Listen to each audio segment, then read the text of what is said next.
let's take a look at search within Alcion. So behind the scenes, behind all the resources we protect from all your user data, say OneDrive, emails, calendar, and contacts, and even chats, anything from SharePoint sites, shared mailboxes, and Teams, we've built an open search-based serverless search engine behind that. And so we're indexing all the data as we're backing up and ingesting securely into the Alcion systems. And it allows you to find the data that you need very quickly. So, for example, here's a user's OneDrive files.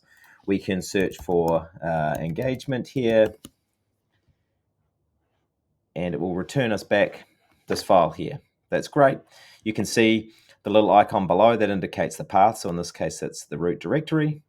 But let's take a look at emails. If we search for, say, one-on-one, you'll notice it's found 2 emails, and you'll see this is in our inbox folder, and this is in a subfolder within the inbox. So no matter how big these files are or inboxes are, we'll be able to find it very quickly.